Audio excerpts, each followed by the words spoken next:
Good morning, everybody. Bonjour à tous, Hope everybody's doing well. j'espère que vous allez tous bien. So this morning, pain as a path. This is a little bit Aujourd'hui, on va more parler de la douleur en tant que reflecting chemin. on all the wonderful teachers that we have hosted, who have discussed Et on va these revenir sur l'enseignement qui a eu lieu avec différents enseignants il y a quelques semaines, each school from their des enseignants des 6 sources of traditions their teaching, tibétaines the teachers their own experiences. qui ont parlé de la source de leurs enseignements et de leur propre expérience I'm sure et most of you have watched, qui ont and so partagé de beaux enseignements. La dernière fois, je suis sûre que beaucoup d'entre vous ont suivi cet enseignement ou que peut-être que vous avez vu ça en différé. and awareness to kind of fully understand. Ça So demandait pas mal d'attention I think et de Mariella conscience is pour going to tout repost the link comprendre. here, and so I would recommend, because I'm not going to able to go through Mariella, these teachers, what they said. dans I le kind of went through chat, all of it.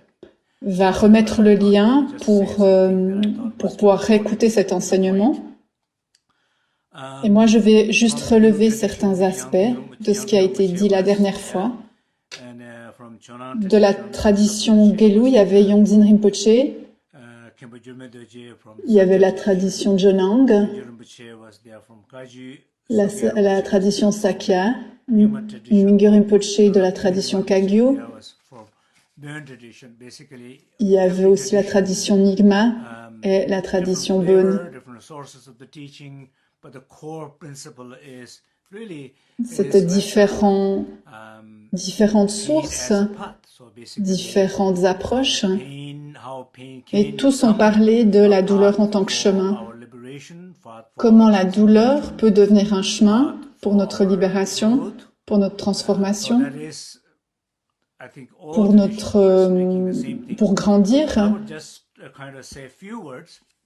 Donc toutes les traditions disaient la même chose. Je vais juste dire certaines choses pour d'abord résumer un peu. Dans la tradition, dans toutes les traditions Bon ou autres tibétaines, pourquoi on parle de la douleur en tant que chemin?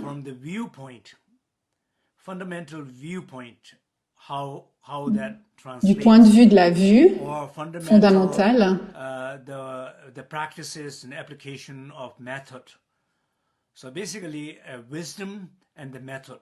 et l'application de la méthode. Donc, la sagesse et la méthode. Comment du point de vue de la sagesse ou de la méthode, la douleur peut devenir un chemin. Et aussi, quelle est notre relation à ces difficultés, à ces douleurs?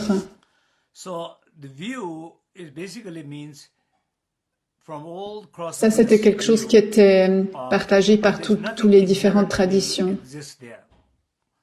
Les différentes traditions disent qu'il n'y a rien qui existe de manière inhérente, indépendante. Tout ce dont on fait l'expérience dans notre vie, qu'on dit être un obstacle, un problème, mon problème personnel, ou qu'on étiquette comme impossible, qu'on ne peut pas dépasser cette chose. On a mis une étiquette sur ces expériences. On est conditionné à mettre ces étiquettes. Et c'est le monde qu'on se crée et on souffre dans ce monde. Mais la vue fondamentale, c'est que les choses n'existent pas de la manière dont on les étiquette, dont on les voit. Et ça, c'est une question de la vue. La vue est vacuité, il n'y a rien qui existe de manière indépendante.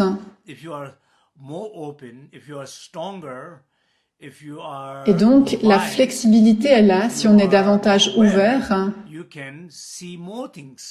Si on est plus sage, plus courageux, plus conscient, on peut voir davantage de choses. Et on peut voir au-delà de ce qu'on voit. Ça ouvre des portes, une porte vers la libération, vers la croissance, vers la guérison. Et c'est de cette manière que la douleur devient un chemin. Donc ça, c'était le point de vue de la vue. Et du point de vue de la compassion, quand on pense à notre propre souffrance, les difficultés que vous rencontrez vous-même, les blessures que vous avez, vos douleurs, vous vous sentez peut-être menacé par quelqu'un, vous vous sentez vulnérable, insécurisé. Toutes ces expériences que vous avez et sur lesquelles vous êtes très focalisé, davantage que ce que vous devrez être, vous êtes désespéré, fermé, négatif par rapport à ce qui est là. Mais quand vous vous ouvrez un peu, en tant que père, en tant que mari, en tant qu'enseignant, je peux dire qu'il y a des jours où je suis plus concentrée sur mes peurs, mes douleurs, et j'oublie les douleurs de mon enfant ou de ma femme ou de mes étudiants. Et quand j'ouvre davantage mon cœur, quand je lâche le focus sur mes problèmes, mes douleurs, et que je regarde la douleur des autres, et que je vois par exemple un étudiant proche qui souffre, eh bien ça ouvre mon cœur. Ou peut-être je vois ma femme qui se débat avec ses difficultés. Et ça relâche mon cœur, je relâche mon attention par rapport à mes propres problèmes. Ou alors mon fils, il a son propre monde d'adolescent avec les autres enfants de son âge. Il vit dans un autre univers et ce qui se passe dans cet univers, de son point de vue, il a des inconforts, des difficultés, des challenges et ça relâche ma propre douleur. Et dans le bouddhisme, on parle de tous les êtres sensibles. Plus on peut inclure de personnes, mieux c'est, mais on ne veut pas non plus se déconnecter de nos proches, et c'est vraiment envers nos proches envers lesquels on essaie d'avoir de la compassion, parce qu'on est très connecté à eux. Quand on lit le journal, il y a 30 000 personnes qui sont mortes ici, 10 000 personnes qui sont là, et on s'habitue à ces nouvelles. Ou combien de personnes ont été infectées avec le virus. Et ce sont juste des chiffres. Mais comme on n'est pas particulièrement lié à ces personnes, qu'on ne les connaît pas personnellement, que c'est pas un membre de notre famille ou notre enfant, on se relationne à cette mort ou à ce qui se passe de manière totalement différente.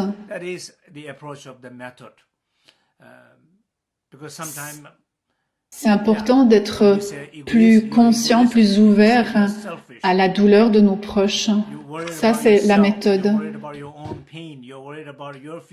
Quand on dit que vous êtes égoïste ou que vous êtes tourné vers vous-même, que vous vous préoccupez de votre propre douleur, de votre propre futur, est-ce que vous voyez les gens autour de vous, vos proches, ceux que vous aimez, votre partenaire, qui lui aussi traverse des choses difficiles?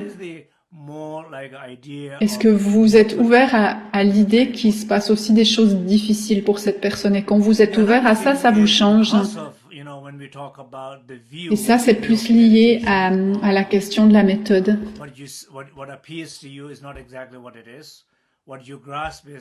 Quand on parle de la vue de la méditation, les choses ne sont pas telles qu'elles nous apparaissent. Quand on s'accroche à quelque chose, ce n'est pas comme ça que les choses sont en réalité. Pourquoi est-ce que les choses vous apparaissent telles qu'elles vous apparaissent? Pourquoi est-ce que vous accrochez à quelque chose comme vous le faites, alors que cette chose n'est pas forcément là? Pourquoi est-ce que vous le faites? Et ça a à voir avec votre identité de douleur, dont je parle souvent. Quand vous vous sentez faible, vous êtes vulnérable, vous êtes insécure. Quand vous êtes fort, vous sentez fort, vous avez davantage de confiance. Et le monde devient...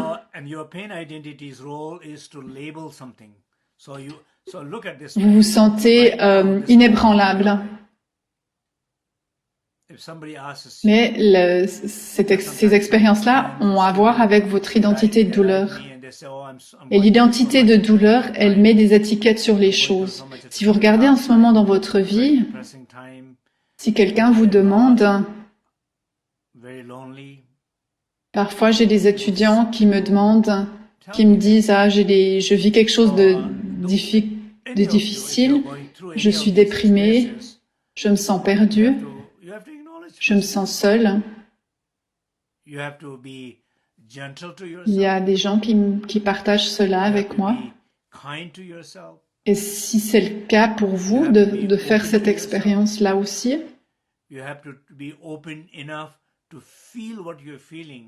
vous devez d'abord reconnaître ce qui est là. Vous devez être bon avec vous-même. Vous devez avoir davantage de compassion avec vous-même. Et alors, vous vous regardez vous-même et vous regardez la manière dont vous posez une étiquette sur les choses. Par exemple, il y a des gens qui disent « Désolé, j'ai des problèmes de connexion chez moi. » Il y a des gens qui se disent « J'ai aucune chance. » J'ai aucune chance avec cette situation.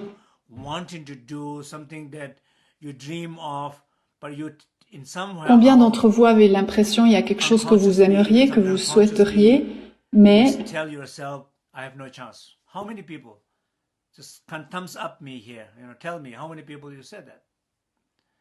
des choses que vous aimeriez faire, dont vous rêvez,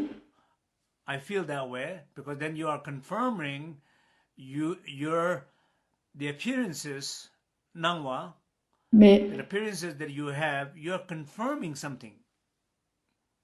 il n'y a personne qui dit quoi que ce soit, mais vous vous dites à vous-même, c'est impossible, j'ai aucune chance.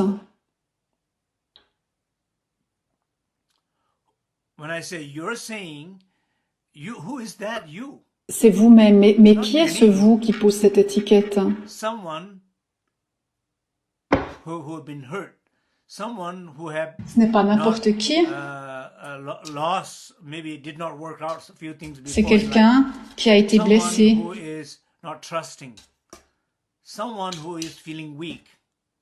Qui n'a pas réussi à dépasser certaines choses dans la vie. C'est quelqu'un qui n'a pas confiance. Quelqu'un qui se sent faible. Quelqu'un qui a l'impression qu'il n'aura pas le soutien des autres. Il y a quelqu'un qui est là et qui ressent ça. Et ce quelqu'un, ce n'est pas vous, ce n'est pas qui vous êtes vraiment. C'est votre identité de douleur. Et l'identité de douleur, elle pose des jugements, des étiquettes. Elle crée des douleurs. Et elle dit que cette douleur est un obstacle et elle se dit que j'ai aucune chance avec ça. Donc vous commencez votre vie en posant une étiquette sur toutes ces situations comme quoi elles sont des obstacles. Une autre question à vous tous, c'est combien d'entre vous dans votre vie en ce moment, quelle que soit la chose importante que vous faites dans votre vie, que ce soit au niveau de la famille, de la santé, votre relation avec quelqu'un, ou votre situation financière, ou professionnelle, quoi que ce soit, Combien d'entre vous, vous vous dites, c'est impossible, ça ne va pas fonctionner, c'est un obstacle, c'est un obstacle, ça va faire mal, ça va me faire du mal, ça va détruire ce que j'essaye de faire. C'est l'étiquette que vous avez posée. Les étiquettes qu'on pose sur les situations de notre vie, elles ne sont pas venues avec ces expériences. C'est une expérience, c'est sûr. Et il y a toujours des situations en haut, en bas, plus difficiles, plus faciles. C'est la respiration de l'univers, ça.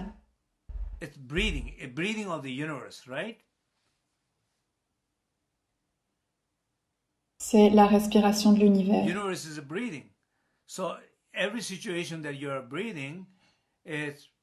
L'univers respire. Chaque situation qu'on fait, chaque expérience qu'on fait, comment est-ce que vous pouvez vous dire que c'est un obstacle? C'est juste une respiration. Et qui dit que c'est un obstacle? Celui qui dit que c'est un obstacle, eh bien sûr qu'il fait l'expérience d'un obstacle. Et il ne pourra pas dépasser ou transcender la situation.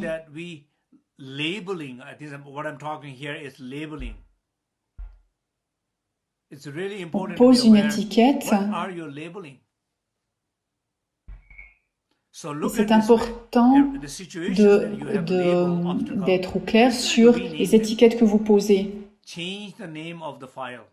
Et essayez de changer le nom de l'étiquette que vous avez posée, changer le nom du fichier. Au mieux, vous pouvez effacer le dossier, et si vous n'arrivez pas à le faire, alors changez le nom du dossier.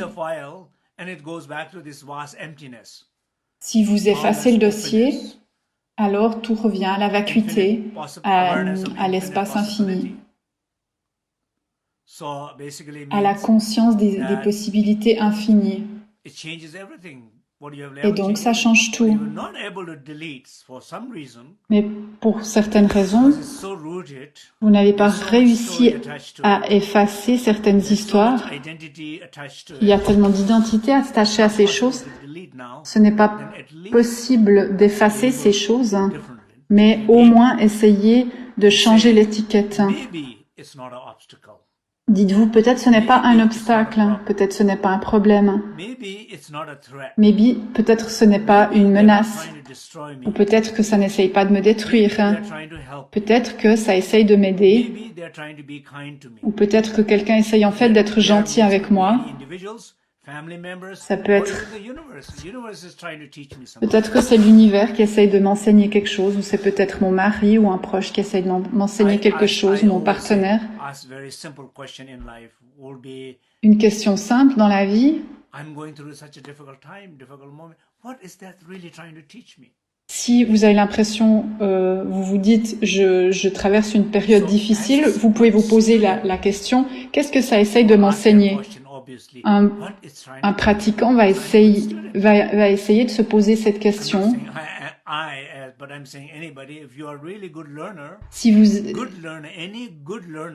Si vous êtes un bon apprenant, un bon étudiant, vous allez vous poser cette question. Qu'est-ce que cette situation essaye de m'enseigner? Parce que cette situation, c'est clair qu'elle essaye de vous enseigner quelque chose. Et alors, vous trouvez la porte, vous comprenez. Quelle que soit l'expérience que vous ayez, c'est égal à quel point elle est difficile. Mais la vraie question que l'étudiant doit se poser, c'est qu'est-ce que ça essaye de m'enseigner? Et comment est-ce que je peux grandir à travers cette expérience? Comment est-ce que je peux me renforcer, devenir plus fort? Comment est-ce que cette situation essaye de me rendre plus fort?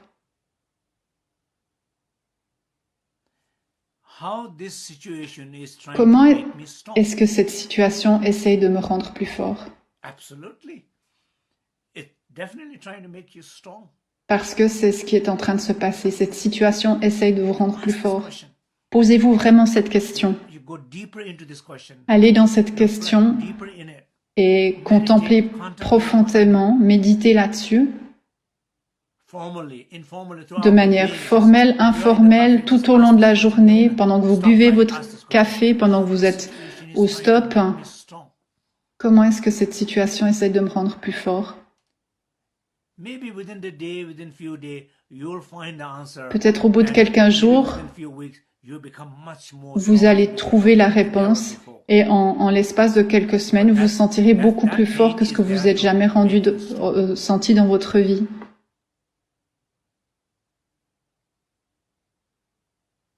So the same question we say, Nawa Lamchir, pain as a path, every experience as a path. Chaque expérience est prise sur le chemin. Qu'est-ce que cette expérience essaye de m'enseigner? La douleur en tant que chemin, on peut voir ça de différentes manières. La meilleure manière, c'est quand toutes les expériences, en particulier celles qui sont difficiles, elles deviennent un soutien pour votre illumination spirituelle, votre éveil spirituel.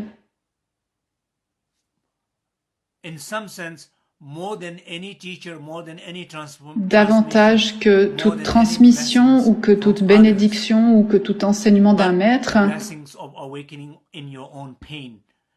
mais c'est la bénédiction de pouvoir vous éveiller à travers vos circonstances difficiles.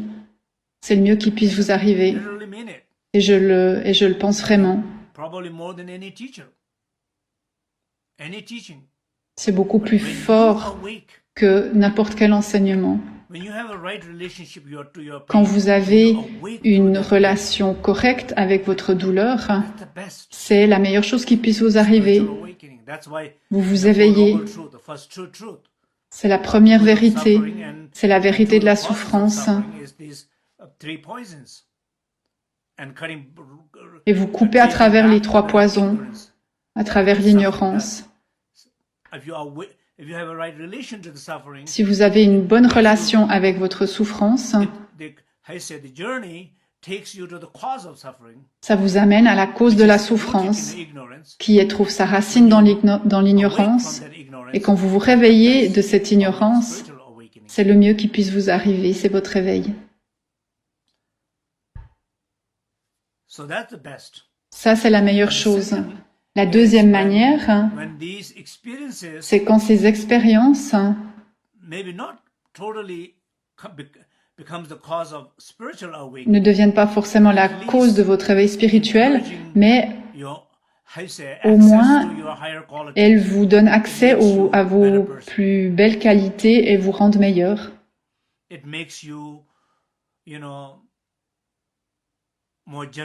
Ça vous rend plus compassionné, ça vous rend plus ouvert, plus considérant. Vous avez plus d'empathie, de sympathie. Ça vous donne accès à ces qualités que vous avez en vous. Vous devenez une personne meilleure. Vous n'êtes pas éveillé, illuminé, mais vous êtes un meilleur être humain.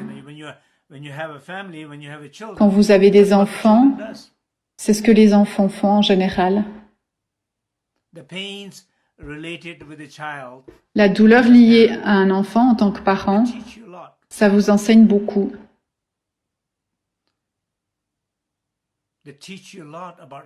Ça vous apprend beaucoup au sujet de vous-même.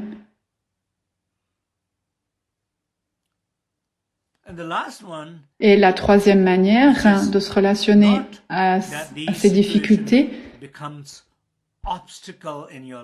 c'est que cet obstacle dans votre vie, ça c'est la pire manière dont vous pouvez vous relationner à ce qui vous arrive, c'est que vous voyez cette chose comme étant un obstacle, quelque chose de négatif. Et ça, c'est la pire manière de se relationner aux choses parce qu'il ne se passe rien. Vous restez coincé.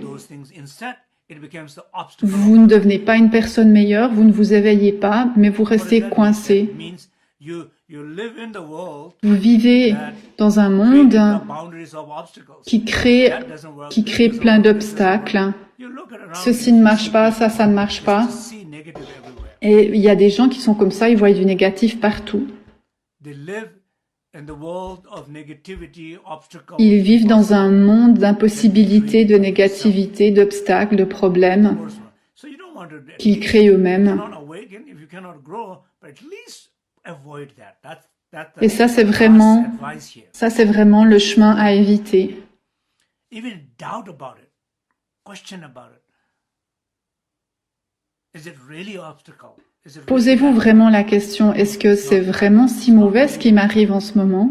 Questionnez, posez des I don't see questions, anything else investiguez. right now, but at least you have a doubt. Ayez un certain doute quand vous posez une étiquette de que ceci est un obstacle ou négatif.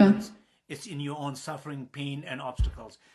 I not say something like I confidently say. Parce que "This is souvent, my end of my life." on a très confiance en ce qui est négatif. Say, "This On is a confiance dans notre identité de douleur. existing obstacle of my life." On a confiance dans les vues négatives qu'on a. I don't have a doubt. Mais on veut avoir des doutes par rapport à ça Can serve in that way to open up better. pour pouvoir davantage s'ouvrir et que les situations puissent nous servir.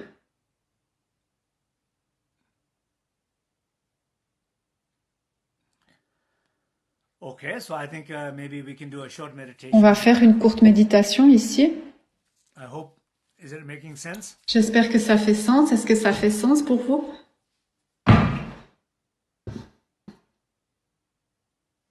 Yeah.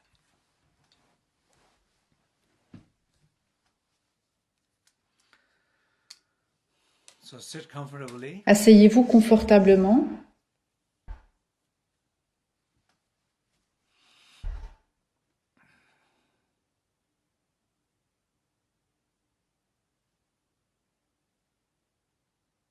Bring your full attention to this moment and your place.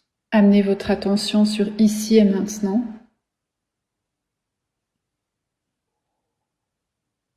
So basically, don't get lost. Just be aware of the moment. Soyez in your place. présent de l'instant présent, Feel it. de votre corps.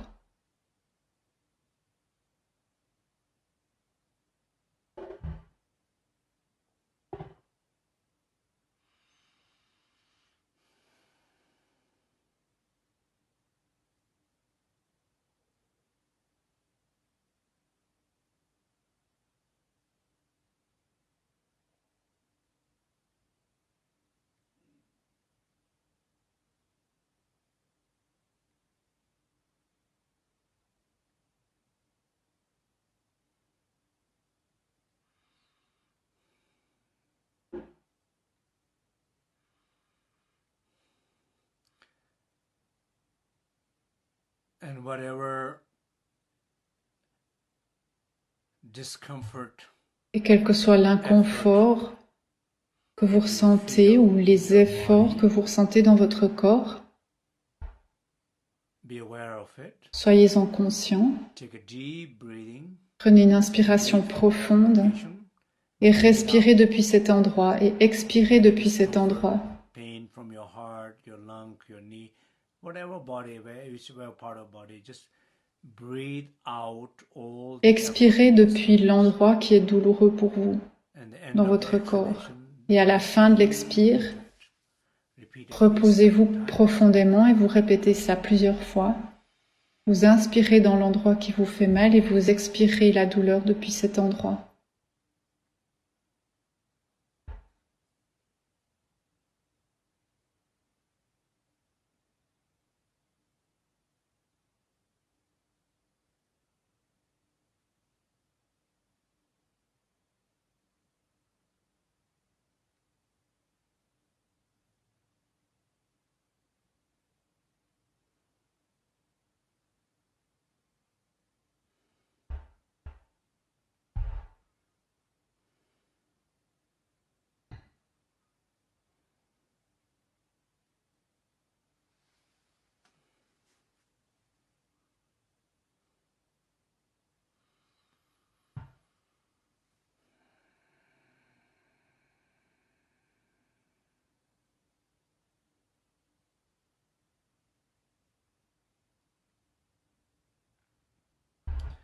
And also whatever that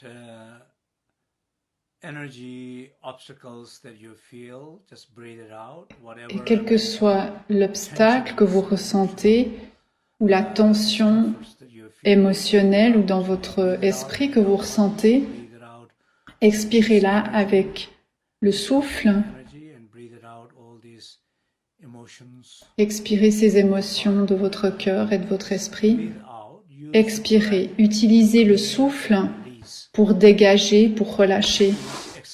Et chaque expire,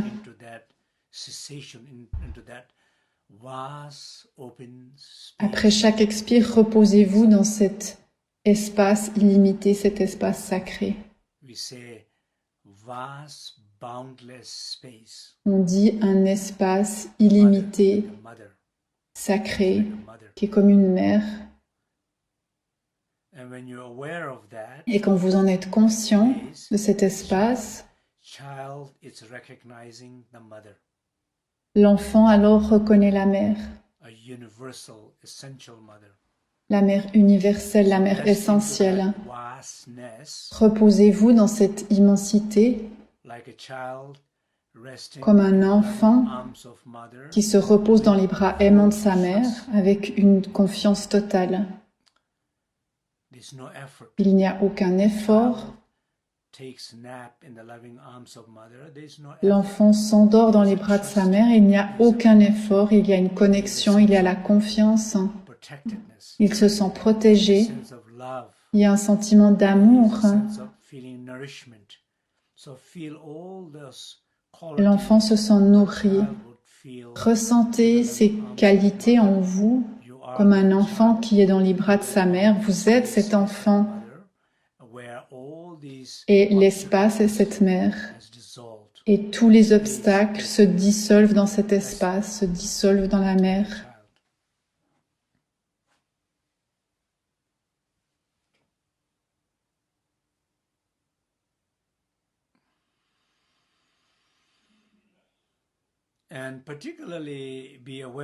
Et soyez conscient en particulier de tous les obstacles que vous rencontrez actuellement dans votre vie et que vous appelez obstacles ou que vous étiquetez comme impossible ou les choses que vous vous dites que vous n'arriverez jamais à changer. Tout ça, c'est des questions de vue. Reconnaissez les étiquettes que vous mettez avec ouverture et laissez-les se dissoudre dans l'espace. Soyez conscient de ce qui est là et laissez-le se dissoudre.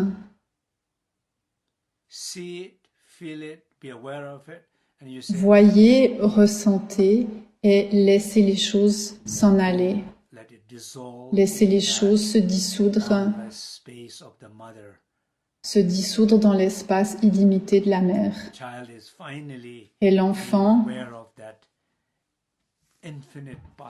est alors conscient de toutes les possibilités infinies de la conscience, toutes les possibilités qui sont là.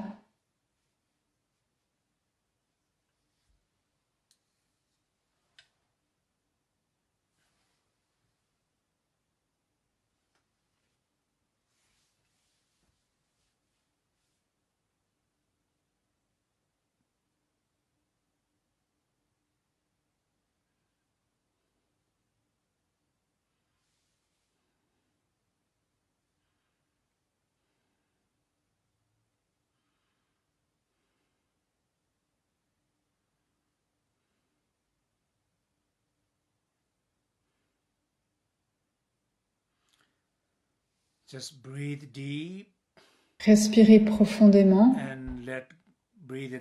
Expirez tous ces obstacles. Et reposez-vous profondément dans cet espace immense. Et soyez conscient de ces possibilités infinies, avec confiance. Et je vais jouer le mantra de Saleo, les premières syllabes, Aum Hum, et vous ressentez l'expansion de votre espace, de la mer. Vous avez la conscience de la mère et de l'enfant, les énergies dynamiques et les potentialités. Soyez conscient de ces qualités et reposez-vous.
Peu à peu, ressentez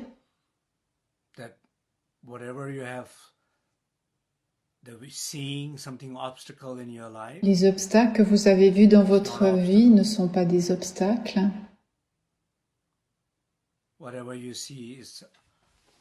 Ce que vous voyez comme des blocages ne sont pas des blocages, ce sont des opportunités.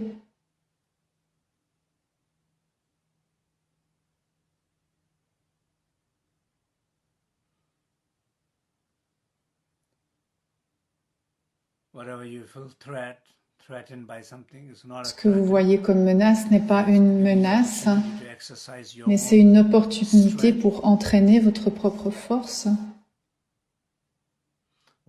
Ce que vous voyez comme un obstacle essaye de vous montrer qu'il n'y a pas une seule manière de faire les choses, mais il y en a une multitude. Mais votre identité de douleur vous fait croire qu'il n'y a qu'une seule manière de faire les choses. Ouvrez vos yeux et voyez les possibilités infinies.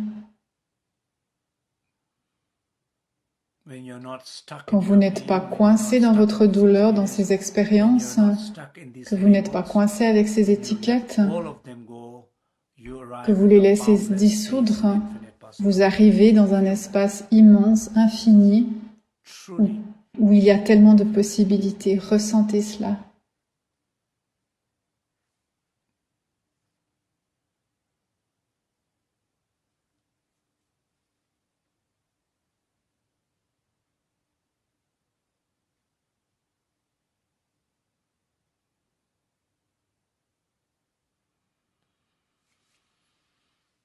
Et ressentez aussi que notre cybersangha est ici. On pratique tous ensemble, on est connectés, on est profondément connectés les uns avec les autres et on est là pour se soutenir les uns les autres. Ressentez cela. Regardez deux choses. Un, c'est êtes-vous ouvert? Est-ce que votre cœur est ouvert, votre esprit est ouvert pour donner du soutien aux autres? Si oui, alors donnez votre soutien aux autres. Et si ce n'est pas le cas, soyez-en conscients. Soyez conscients que votre cœur est fermé. C'est parce qu'il y a une histoire. Et deuxièmement, est-ce que vous êtes ouvert à recevoir les bénédictions des autres, leur soutien? Si oui, alors recevez, ouvrez et recevez. En ce moment, on envoie tous les uns aux autres de l'amour et du soutien. Ressentez cette énergie. On se soutient tous mutuellement. Et on reçoit tout ça mutuellement. Mais si vous n'êtes pas ouvert à cela pour recevoir, soyez-en simplement conscients. Certains obstacles dans votre vie sont connectés avec cette vue, avec cette attitude, avec ce blocage, où vous croyez que les autres ne sont pas là pour vous soutenir, que les autres sont là pour créer des problèmes. C'est la manière dont vous voyez, vous vivez les choses. Reconnaissez cette vue, permettez-la qu'elle se transforme et appréciez cette transformation, ce changement.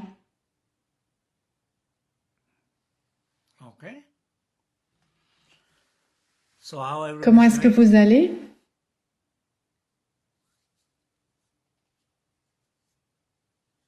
Merci. Merci de vous soutenir tous les uns les autres.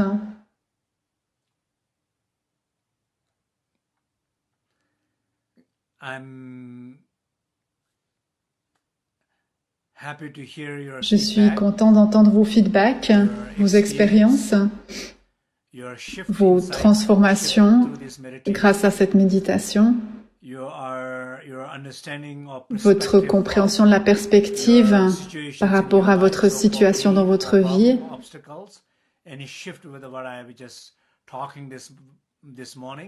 Est-ce qu'il y a des transformations pour vous en lien avec ce dont on a parlé aujourd'hui? Et si oui, c'est mieux de donner quelques explications plutôt qu'un pouce levé ou qu'un petit cœur. Mais je serais content de savoir comment vous avez compris les choses, quelle est cette transformation que vous ressentez, comment est-ce que vous arrivez à ouvrir davantage votre cœur, comment est-ce que vous faites l'expérience de votre nouveau monde.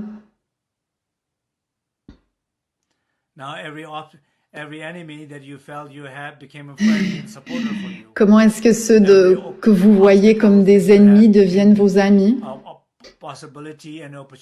Comment est-ce que ces obstacles deviennent en fait des opportunités pour vous? Comment est-ce que ces douleurs dont vous faisiez l'expérience deviennent la cause de guérison et de joie pour vous?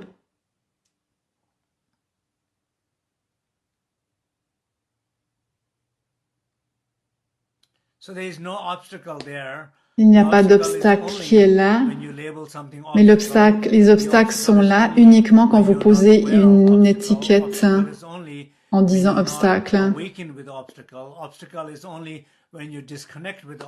Les obstacles sont là quand vous êtes déconnecté de ce qui est là, quand vous fuyez ce qui est là, mais les obstacles ne sont pas en soi des obstacles.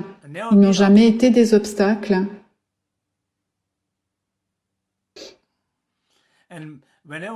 Et quand ils se manifestent, il y a une raison pour laquelle ils se manifestent.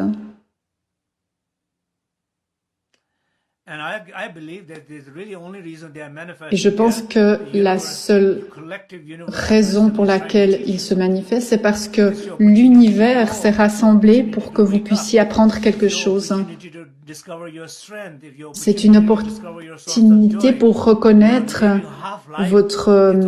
la source de la joie en vous, pour reconnaître vos qualités, reconnaître les possibilités qui sont là. Et fuir ces situations, ce n'est pas la solution.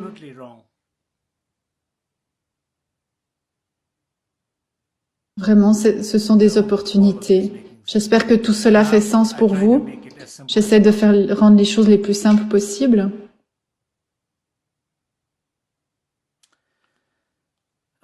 Une chose encore que je voulais partager. Personnellement, durant cette pandémie, et j'en ai déjà parlé, un obstacle qu'on a tous ressenti, c'est un moment incroyable dans l'histoire qu'on traverse. Toutes les tensions raciales, les tensions politiques,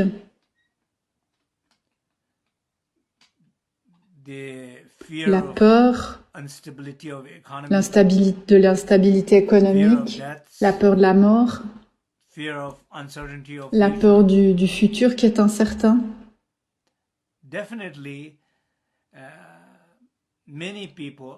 Il y a beaucoup de gens qui ressentent de la douleur, des obstacles.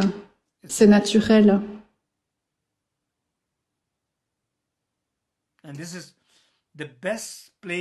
Et c'est le meilleur moment pour appliquer ces enseignements et ces méditations.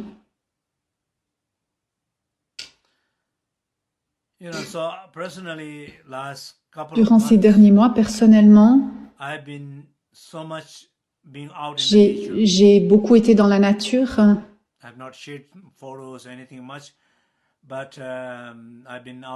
Vraiment, j'ai beaucoup été dans la nature.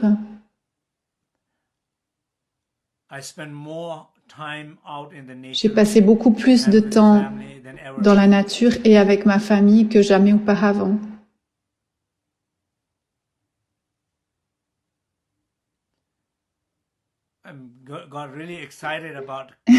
Et j'étais super content de faire du camping-car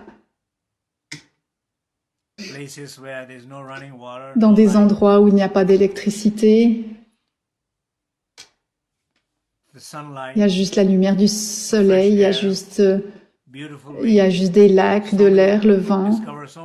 J'ai découvert tellement de lacs ici en Californie.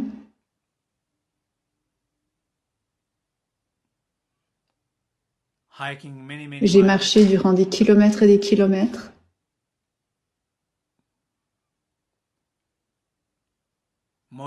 La plupart du temps seul, parfois avec des amis ou avec des membres de la famille. Ici, c'est une fête spéciale aux États-Unis. Et on était au camping et je les ai laissés au camping pour pouvoir venir faire cette session avec vous. C'était magnifique hier, près d'un lac, un lac très chaud. On a nagé là-bas. Et j'ai vu des chevaux sauvages qui sont venus vers le lac, qui ont bu l'eau,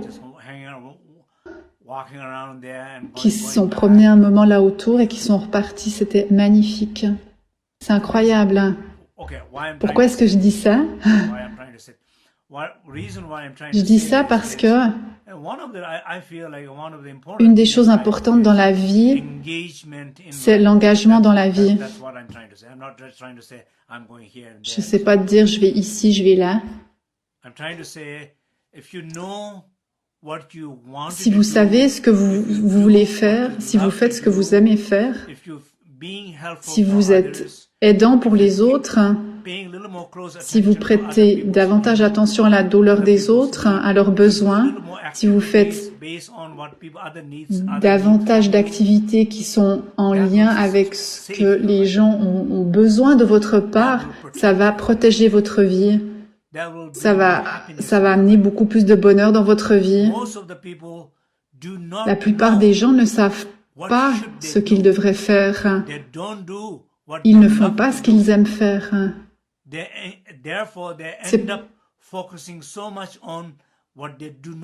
C'est pour ça qu'ils focalisent tellement sur ce qu'ils n'aiment pas et ils essayent de se déconnecter de ce qui est là.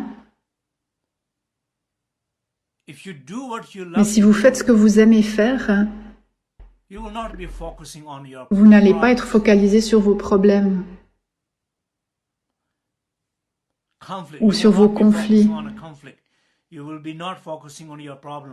ou focalisé sur vos problèmes, parce que vous êtes engagé, actif, vous êtes actif à aider les autres, actif à écrire des poèmes, ou à chanter, ou à écrire de la musique, ou à faire du travail social, ou être avec des gens que vous aimez. Vous partagez votre joie avec les autres, vous faites du travail créatif, être dans la nature. Il y a tellement de choses super que vous pouvez faire.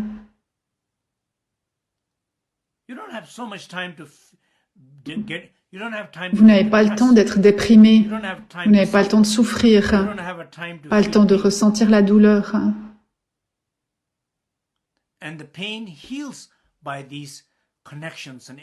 Et vos douleurs, elles guérissent avec ces connexions, avec cette joie que vous partagez, avec ce dans quoi vous êtes engagé. Ça guérit.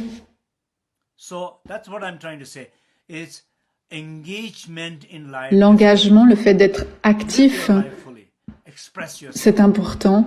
Exprimez-vous.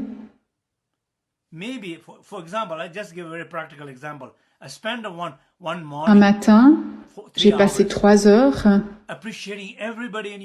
Vous pouvez passer 3 heures à apprécier tout le monde dans votre vie.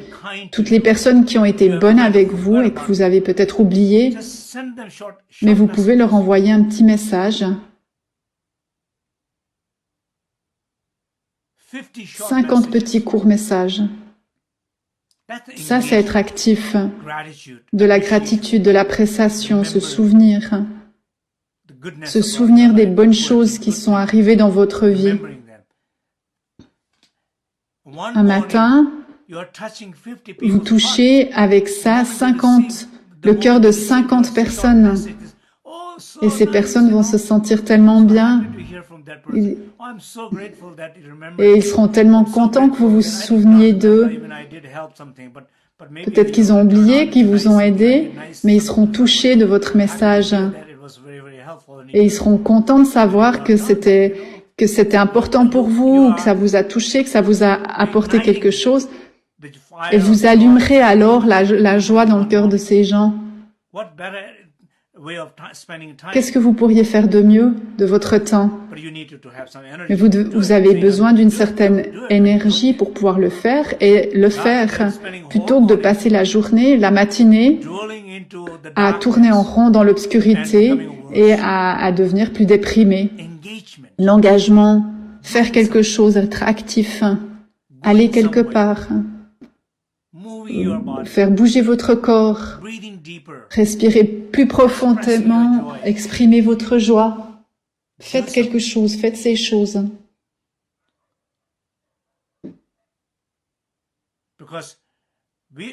Parce qu'on sait faire les choses, on sait comment être actif, mais on doit se souvenir de le faire. Et quand on le fait, c'est comme un feu, un générateur. Et ça génère toujours plus de joie. Si vous rendez une personne heureuse, vous êtes alors plus heureuse. 2 personnes heureuses, toujours plus heureux. Et plus vous rendez de gens heureux, plus vous vous sentez heureux vous-même. Plutôt que de dire je me sens mal, je me sens mal. Et on envoie des messages depuis cet endroit où les gens finalement qui les reçoivent se sentent mal aussi.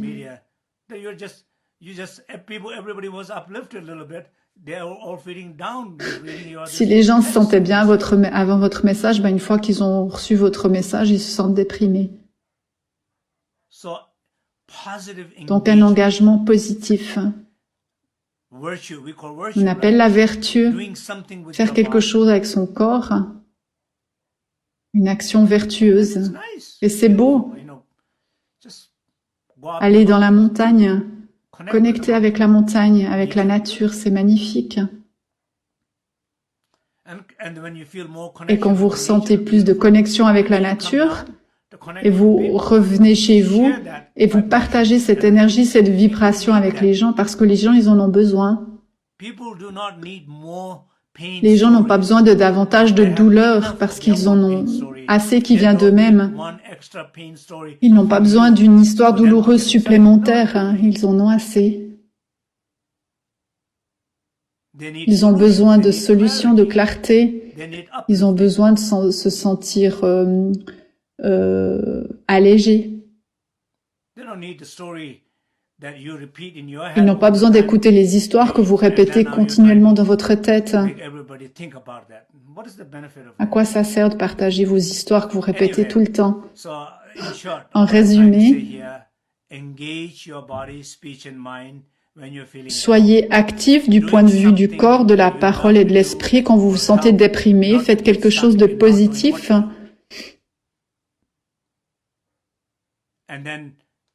Et ça vous permettra de guérir. Merci beaucoup.